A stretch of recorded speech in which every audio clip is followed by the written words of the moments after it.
RRRతో Telugu cinema ఖ్యాతిని ప్రపంచానికి చాటి చెప్పడంతో పాటు ఏకంగా ఆస్కార్ అవార్డును సాధించారు దర్శకధీరుడు రాజమౌళి. దీంతో ఆయన నెక్స్ట్ మూవీపై భారీ అంచనాలు నెలకొన్నాయి. సూపర్ స్టార్ మహేష్ బాబుతో తన తర్వాత సినిమా ఉంటుందని జక్కన్న ఎప్పుడూ అనౌన్స్ చేశారు.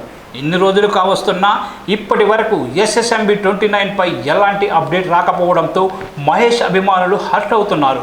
గత కొద్ది రోజులుగా ఈ ప్రాజెక్ట్ అప్డేట్స్ కోసం జక్కన్నని ఫ్యాన్స్ వేధిస్తున్నారు. తాజాగా రాజమౌళి ఏకంగా థియేటర్లోనే మహేష్ బాబు ఫ్యాన్స్కి దొరికిపోయారు. రాజమౌళిని మరోసారి మహేష్ అభిమానులు థియేటర్లో రౌండప్ చేశారు.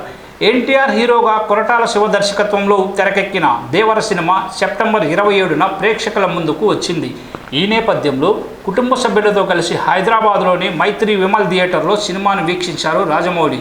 ఇంటర్వెల్ సమయంలో మహేష్ అభిమాని ఒకరు వెనుక సీట్లో రాజమౌళి ఆయన సతీమణి రమా రాజమౌళిని చూసి అన్నా SSMB 29 అప్డేట్ ఇవ్వాలని బాగా ఆకలి మీద ఉన్నామని పెద్దగా అరిశాడు. అది విన్న రాజమౌళి ఆయన కుటుంబ సభ్యులు నవ్వుతూ ఏ సమాధానం చెప్పలేదు. ప్రస్తుతం దీనికి సంబంధించిన వీడియో సోషల్ మీడియాలో వైరల్ అవుతోంది.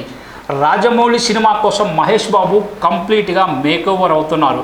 ఇటీవల తెలంగాణ ముఖ్యమంత్రి రేవంత్ రెడ్డిని మహేష్ నమ్రత దంపతులు కలిశారు. ఈ సందర్భంగా లాంగ్ హెయిర్తో ఋషిలా ఉన్న మహేష్ బాబు ఫోటోలు సోషల్ మీడియాలో వైరల్ అవుతున్నాయి. ఎప్పుడు క్లీన్ సేవ్తో కనిపించే మహేష్ ఈ సినిమా కోసం గడ్డం కూడా పెంచారు. అంతా బాగానే ఉంది, కానీ ఈ సినిమా బడ్జెట్ ఎంత, మహేష్ బాబు రెమ్యునరేషన్ ఎంత అనే దానిపై ఫిలిం నగర్లో జోరుగా చర్చ జరుగుతోంది. ఇటీవల ఓ ఛానల్కి ఇచ్చిన ఇంటర్వ్యూలో నిర్మాత KL నారాయణ మాట్లాడుతూ కీలక విషయాలు పంచుకున్నారు. బడ్జెట్ ఎంత అనేది ఇంకా ఫిక్స్ కాలేదని, ఎంత అవసరం అనుకుంటే అంత ఖర్చు పెట్టడానికి తాము సిద్ధంగా ఉన్నట్లు KL నారాయణ చెప్పుకొచ్చారు. ఇప్పటికే విజయేంద్ర ప్రసాద్ స్క్రిప్ట్ మొత్తం పూర్తి చేసి కొడుకు చేతికి అప్పగించగా జక్కన్న దానికి ఫైనల్గా రాజముద్ర వేయాల్సి ఉంది. రోజులు గడుస్తున్న SSMB 29 మూవీ అప్డేట్స్ ఏం బయటకు రాకపోవడంతో మహేష్ ఫ్యాన్స్, మూవీ లవర్స్ బాగా డిసప్పాయింట్ అవుతున్నారు. అక్టోబర్ 10న రాజమౌళి పుట్టినరోజు కావడంతో ఆ రోజున ఏమైనా స్పెషల్ అనౌన్స్ ఉంటుందా అని ప్రేక్షకులు ఎదురు చూస్తున్నారు.